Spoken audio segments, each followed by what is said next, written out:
Saudi আরবে প্রতিনিয়ত kidnapping বাড়তেছে। কিডন্যাপার ধরা পড়তেছে, কিডন্যাপিং বাড়তেছে। কিডন্যাপ করার পরে মানুষ মরতেছে, মুক্তিপণ দিয়ে আবার উদ্ধার হইতেছে। আবার কিছু কিডন্যাপার গ্রেপ্তার হওয়ার পরে আবার ছাড়া হইতেছে। আসলে আমরা প্রবাসীরা কোথাও আমাদের মূল্য নাই। যেমন দেশে নাই, তেমনি এখন বিদেশেও নাই। বিদেশ আসার পরে এই ফ্যামিলি চাইরা যখন মানুষ প্রবাসে আসে, তখন মানুষের একটা ভরসা থাকে।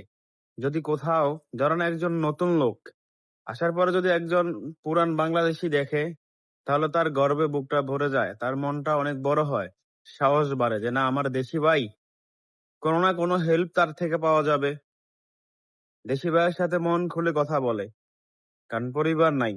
কিন্তু এখন এমন একটা পরিস্থিতি দাঁড়াইছে, একজন বাংলাদেশি অপরিচিত আরেকজন বাংলাদেশির সাথে কথা বলতে ভয় পায়, পরিচিত হতে ভয় পায়। আগে আমরা আমাদেরকে সিনিয়ররা বলতো, অথবা অনেকেই বন্ধু বান্ধব আছে, সবাই সতর্ক করতো যে পাকিস্তানি, এদের গাড়িতে বেশি উঠা যাবে না, এরা সমস্যা। অথবা কিছু আরবি আছে গাড়ি চালায়, এদের গাড়িতে উঠা যাবে না, এরাও সমস্যা করে, সমস্যায় পালায়। কিন্তু এখন দেখা যাচ্ছে আমাদের বাংলাদেশিদের গাড়িতে উঠা রিস্ক। মানে আপনি কোন ভরসাতে বাংলাদেশের গাড়িতে উঠবেন জানি না, সেটার কোনো সিকিউর নাই এখন। মানে আমরা যে দেশি লোকের প্রতি বিশ্বাস করব, বিশ্বাস থাকবে, সেই বিশ্বাসটা এখন আর নাই।